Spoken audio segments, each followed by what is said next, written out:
informe Gobernanza del agua en zonas mineras del Perú, abriendo el diálogo.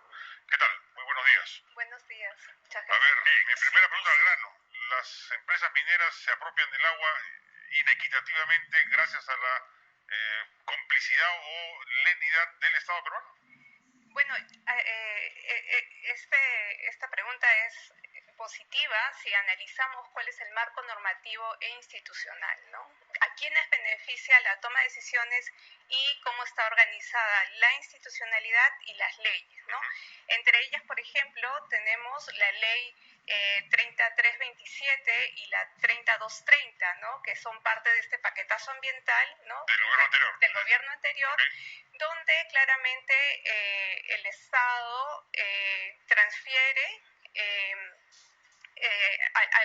transfiere algunas funciones hacia los estudios de impacto ambiental. Por ejemplo, ¿no? Ahora la toma de decisiones para la entrega de derechos de uso de agua está en relación con los estudios de impacto ambiental. ¿Qué quiere decir? Que los informes técnicos que deben presentar las empresas mineras para obtener un derecho es parte de un capítulo de un estudio de impacto ambiental. Y quienes elaboran los estudios de impacto ambiental son las empresas mineras a través de las consultoras. ¿Y cuál es el problema central aquí? Es que son las mismas empresas las que calculan cuánta agua tiene ese espacio, ¿no? Y el estudio lo hacen ellas. Claro. ¿No? Entonces, si ellos hacen el estudio a través de consultoras, ¿no?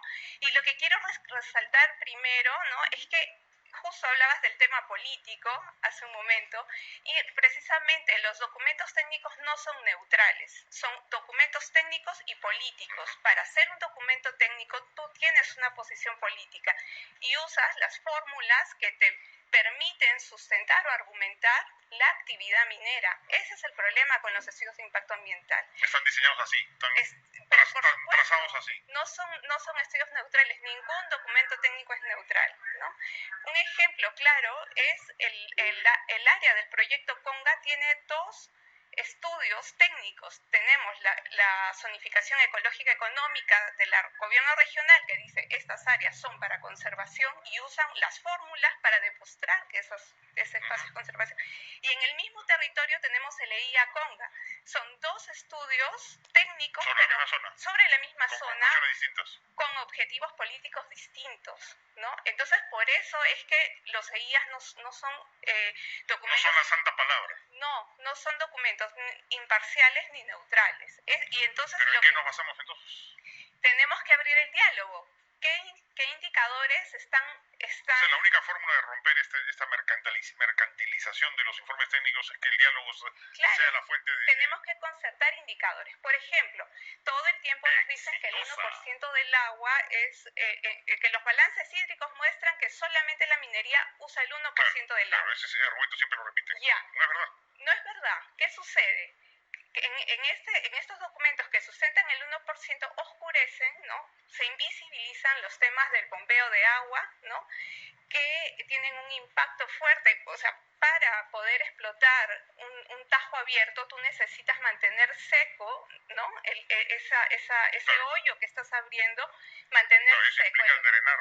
Implica drenar agua, ¿no? Entonces, aquí hay un tema... Es importante subrayar eso porque la gente no sabe, no tiene por qué saber. Además, todos los proyectos mineros usan agua de modo intensivo. Es quizás su mayor materia prima, no es tanto el mineral, es el agua que utilizan. Sin agua no pueden proceder, no pueden procesarlo. Claro, una cosa es el procesamiento, ¿no? Para obtener el mineral, quizás ahí sí es el 1%. Lo que es el problema principal que no se quiere visibilizar es el agua subterránea. Claro. ¿Cuál es el impacto sobre el agua subterránea? Y aquí hay un estudio de la UNESCO junto con dos universidades internacionales que han hecho en la cuenca del Río Grande, donde demuestra que en realidad el agua que está alrededor de toda la actividad minera en la cuenca del Río Grande con la empresa minera Yanacocha llega a casi 130 millones de metros cúbicos, que significa duplicar casi el volumen que usa la agricultura, ¿no? Que es el 80%. Y eso entonces, probablemente ocurre en casi todos los proyectos mineros. Por eso es que no entendemos por qué, si es el 1% del agua, por qué hay tantas 153 problemas a nivel nacional. Todos los problemas, casi todos, son por el tema del agua. Claro. Entonces, la gente cree que los conflictos mineros son por temas que el humo, que lo genera también. Pero básicamente el conflicto entre la minería y la agricultura es por el agua. Por supuesto. es un tema técnico y es un tema político, porque se juegan intereses, ¿no? Intereses económicos, hay intereses de los agricultores, hay intereses de la minería, intereses ¿Y es compatible? O sea, ¿el diálogo puede terminar arrojando un resultado satisfactorio para ambos o alguien va a tener que ceder? Tenemos que dialogar si queremos evitar más conflictividad, ¿no? Entonces, ¿qué cosa vamos a contabilizar? Y un dato grave, por ejemplo, es la resolución 007 del 2015 de la Autoridad Nacional del Agua. Y esta norma sale en base a estas dos leyes que mencioné anteriormente y dice, bueno, entonces ahora hay que acelerar los procesos, ¿no? En las instituciones públicas se debe tomar decisiones en menos tiempo, se excluyen a los consejos de recursos hídricos para la entrega de derecho de uso de agua, se excluye a los planes de recursos hídricos de cuenca en la toma de decisiones y lo más grave de todo es que el ANA no tiene información para contrastar. Entonces, si me vienen con un capítulo de LEIA, yo no tengo información. Yo que soy funcionario público, ¿con qué voy a contrastar los además están autorizados a entregar licencias de agua antes del LEIA. Eso es lo más grave también. Ahora se entregan antes de la entrega de derechos de uso de agua. Antes eran con estudios después de entregado el estudio de impacto ambiental, recién se procedía a entregar las licencias de uso de agua. Ahora no, ahora puedes hacerlo antes de que se apruebe el estudio de impacto ambiental.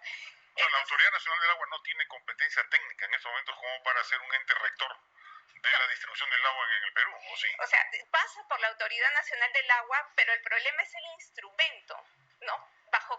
¿Con qué documento fundamentas? Con el EIA que me ha entregado la empresa minera. O sea, yo, Ana, estoy aceptando que este documento, estudio de impacto ambiental, que es elaborado por la empresa minera, es válido. No tengo, porque además la información que se tiene sobre los balances hídricos a nivel nacional datan de 1980, de la Oficina Nacional de Evaluación de Recursos Naturales. Desde ese año no tenemos datos. Por eso es que seguimos en que es el 1%. Además, el cálculo... ¿Y de dónde sale ese 1%, dicho sea paso? Es un cálculo que se realizó en esos años. En los 80. Desde el año 78 se realizó ese estudio, se publicó casi en el 79-80, y solamente valora... No tiene como variable dentro de la fórmula el tema del bombeo de agua, y además el número de empresas mineras en ese año era mucho menor al que tenemos ahora, ¿no? Entonces, para tomar buenas decisiones tenemos que dialogar sobre qué indicadores vamos a poner en estos estudios. Segundo, ¿por qué si tenemos un alto nivel de conflictividad, por qué es que las normas ahora resuelven que el EIA tiene la solución? ¿Dónde se conversó? ¿Quiénes tomaron la decisión en aprobar esas normas, ¿no? Y el tema de institucionalidad... Pero claramente el paquetazo ambiental lo que pretendía era rebajar las exigencias vinculadas al manejo del agua y el ambiente para favorecer el proceso de inversión minera. Por supuesto. Ese fue el objetivo, claramente, explícitamente el objetivo. Claro, todos queremos la inversión en el país, pero eso es claro, pero que se haga bien, que se haga bajo un contexto de diálogo, no más conflictos, ¿no? No más conflictos, porque no se entiende en realidad cuál es el problema, ¿no? ¿Cuántos conflictos hay en este momento por el tema del agua? 153 y ¿Por el tema del agua? Solamente por el tema de recursos hídricos, la Defensoría del Pueblo registró 153 conflictos entre el 2012 y es un informe del 2015, ¿no? Entonces tenemos una alta conflictividad a nivel nacional. Y otro punto importante también es quién cumple el rol de comunicar en estos espacios, ¿no? En las cuencas con actividad minera. Resulta que mediante los procedimientos del estudio de impacto ambiental, ¿no? Los que transfieren el conocimiento de cuánta agua hay y cómo se usa es precisamente las empresas mineras. Por eso tenemos grandes campañas comunicacionales que nos dicen que solo es el 1%, pero el ANA no cumple el rol de decir si esta información que...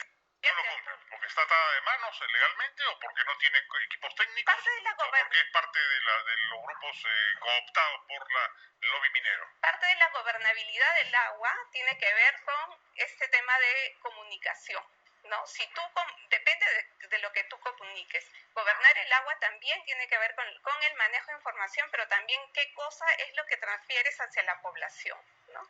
Entonces ese es otro tema que bueno, pero lo que se requiere es solo diálogo o se requiere cambiar la legislación.